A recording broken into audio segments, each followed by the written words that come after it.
Guys, welcome back to the channel. Guns, Ammo, and Drones here. Happy Memorial Day 2020. I am really excited to do this video today. This gun is actually a really nice gun. This is the Sar 9, and it's made by Sarsilmaz. It's a Turkish weapons manufacturer. And one of the things you'll notice right off the bat, if you know anything about firearms, is how much the bottom section of this looks like the H&K VP9. And I think that's absolutely amazing. This gun also feels just like the H&K VP9. We'll get into more of the features here shortly. I don't know a whole lot about this company. One of the comments that some of you guys left on this company, this SAR company, I never even heard of them until recently. And I went and checked it out, and I'm like, oh my gosh, I got to get that gun. And I'm really happy I did. It wasn't very expensive as far as guns go, and this thing here is really nice. Let's go ahead and start at the bottom.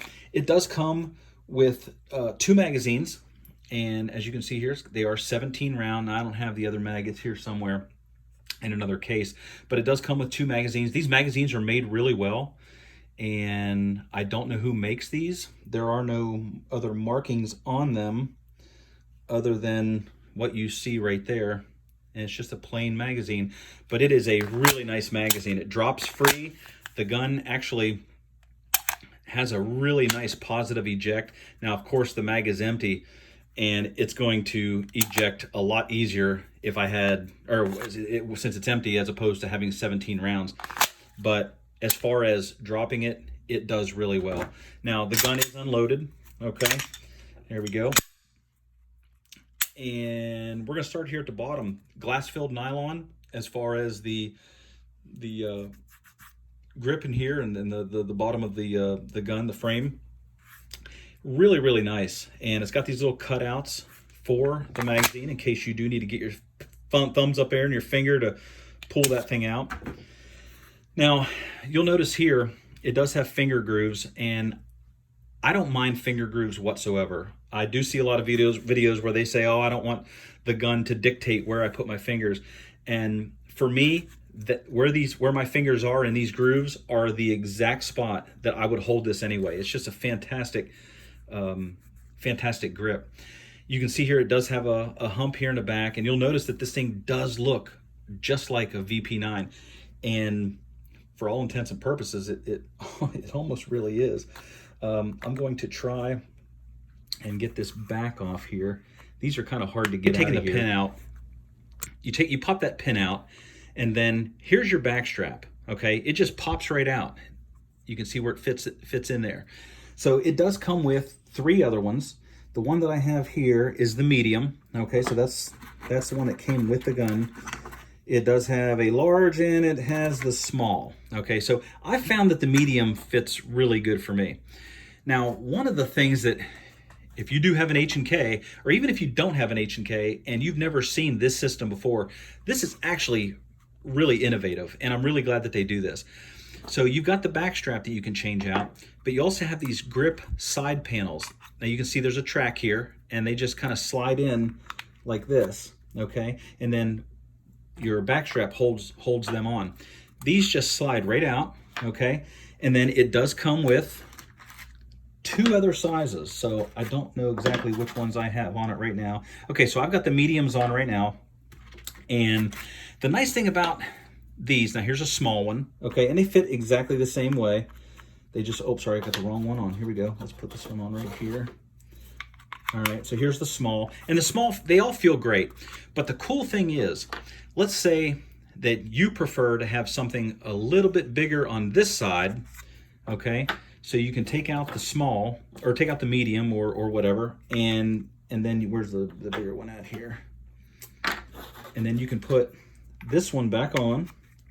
Okay, you can have a bigger one here and a smaller one over here, so you can completely customize the feel of this gun to your hand, and vice versa. So if you're left-handed, as you can see, you can reverse the magazine release, okay?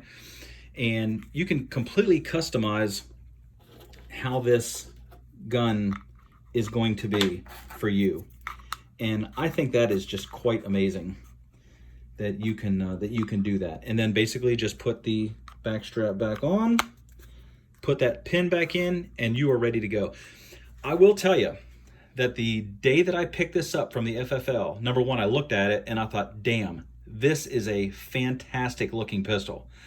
The second thing I did was pick this up and I said to myself, damn, this might be one of the most comfortable guns that I own. And that's saying a lot. I mean, I've got some nice pistols, and they're, for me, for my hand, and I have medium-sized hands, this gun feels like it was just made for my hand. And a lot of you guys can say that about a lot of the guns that you've got. But until you've held this one, or let's say the VP9, you don't know what you're missing. I don't have a VP9 to compare it to, but the closest one that I could think of that feels almost as nice, almost, is the Beretta APX. Now, it doesn't have all the features that this one's got, where you can change out the panels and whatnot. You can only change the back strap, and it also does the side. But that is, the Beretta is very similar to the feel. This one here is certainly better than the Beretta, but this thing here, it feels so nice. And at the price point of this gun, to have that kind of comfort is amazing in my opinion. I mean, they really hit a home run when it comes to the versatility of the frame here. Now, let's move up. It does have a wide steel magazine release, so that's nice. I don't mind them being large, or if they stick out a little bit, doesn't really bother me. It doesn't bother me whatsoever. It does have trigger safety, like most striker fired pistols do. Now, you also notice this little red tab. That just basically lets you know that the gun is cocked, okay? On a striker fired pistol, if your pistol looks like this, more than likely, if it's sticking out this far, more than likely it is cocked already. And you'll know that the more that you shoot and the more pistols that you buy that are striker fired pistols. They just put that on there, just a little bit of extra safety, and that's fine. I think they're thinking outside the box. They want to give you the most value for your money. Not that that enhances anything, but it could for some people. It does have a full rail up front and a very nice look to it. I mean, it's just this shiny, not really so much shiny. It's a matte color, but it's like a Teflon looking frame, and it's really nice. Now, I don't know if it's just this pistol here that I own, or if it's all of them, but this safety sucks. It really sucks. If you guys are the type of gun owner that does not like frame mounted safeties on your gun because you're afraid it's either going to engage or disengage or what have you, you are not going to have to worry about this particular one.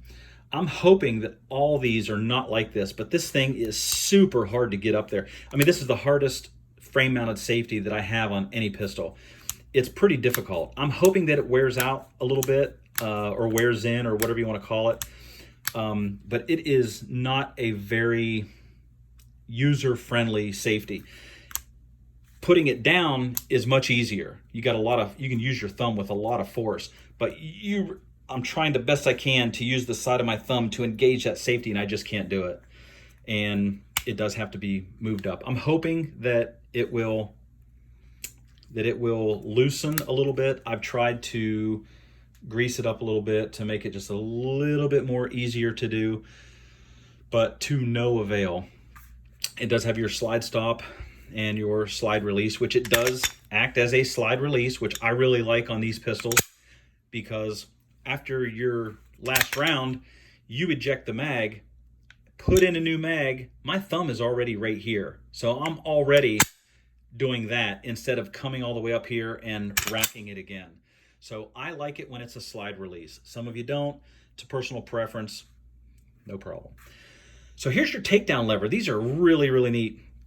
So the nice thing about this, you don't even have to pull it back like you would on a Glock, okay? Pull the trigger, pull both these sides down, and you saw it just loosen up right there, and it totally slides apart.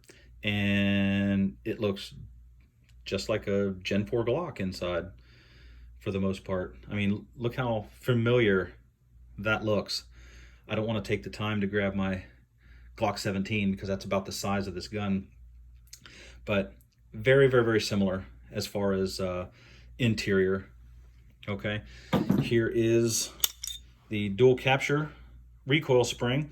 Now this is a polymer rod with just your round stock spring. Okay, and look at this. It's a little bit dirty right now because I've got fingerprints all over it, but this thing is mirrored. I mean, it really is shiny. Everything is just polished. I really like it. I'm trying to think if this might be the only pistol I have that actually has a polished barrel, at least to that degree anyway. It's really nice. Being that this is made in Turkey, the factory did a fantastic job. No tooling marks. You can see in there, there's just nothing. It is made fantastic. And truthfully, that's what we've come to expect out of some of these Turkish manufacturers. The Canik is the same way. And surprisingly, the Stoger STR9 is also made really well despite their crappy magazines. The gun itself is made really well. And just like any other polymer striker fired pistol, or even hammered, most of the time hammer, you just slide it together and that's it. Dry fire it to make sure that it's all clean and put together correctly, and you have a working firearm. So basically from the frame down, it's pretty much H&K VP9. And as far as the upper here, it's kind of a toss-up. My CZ P10C has this shape to it, or this look to it. Other than that, I mean, it's pretty common, pretty common there. The sights are steel, and they are adjustable, as you can see here. And really nice white dot. I like these big white dots. Easy to see, very, very easy to see. Just a great gun. It comes in just a plain Jane box, but they do give you all the little necessary tools that you might never need. They even give you this little takedown. It's a nice billet aluminum takedown pin, which is really nice. And then, like I said, the back straps and all these little side pieces in here. It makes this gun a very, very good value. If you can't afford, let's say, an H&K VP9, those things, you can get them for $550 to $800, depending on what features it has and which model and things like that. And even the new 2020 VP9 is $640, I believe, right now. And this gun feels exactly like that in the hand. It looks a little bit different. It does have some different levers and things like that, especially on this side. You know, your slide release is a little bit different. And as far as this silly safety, I wish they would just leave this off. I might even look into it and see if I can't take it off. Then again, even if you just leave it, you never use it, it's never going to engage itself. And matter of fact, even if you have it engaged, it's not going to go anywhere. You can drop this thing and it's not going to disengage. This thing is tough.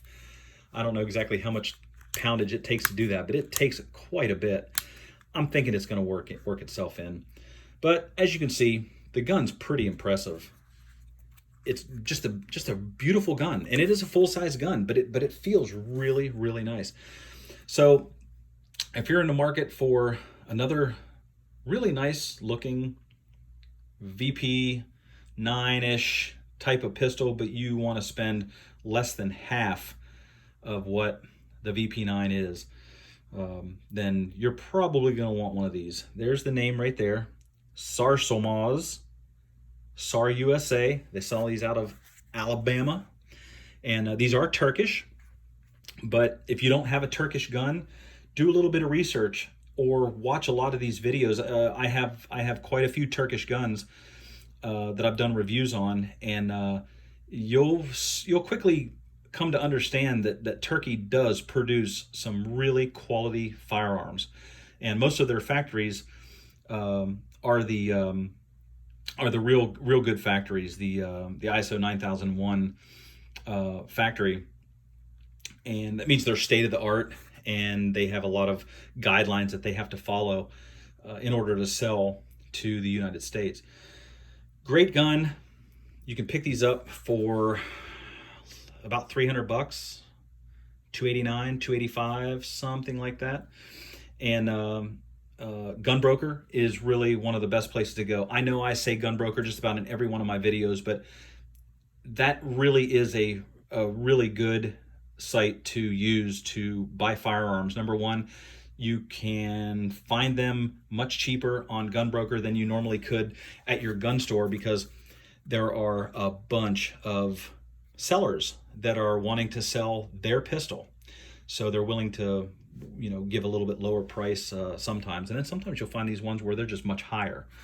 But Gunbroker is a great place. You can sometimes get free shipping, no credit card fees, and depending on what state you live in, no tax. So that's pretty important.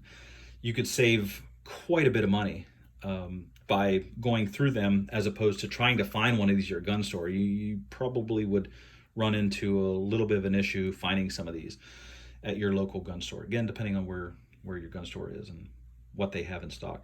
But anyway, guys, if you want a nice gun, check out the SAR 9. It's a great value and just a very, very comfortable gun. I said in the beginning of the video that this one here is probably going to be my most comfortable gun. And that's saying a lot for a gun that costs more than half of what some of these other really comfortable guns cost. So check this out. Go to Gunbroker and try to find some of these and get you one if you're looking for a nice pistol. Thanks a lot, guys. See you later.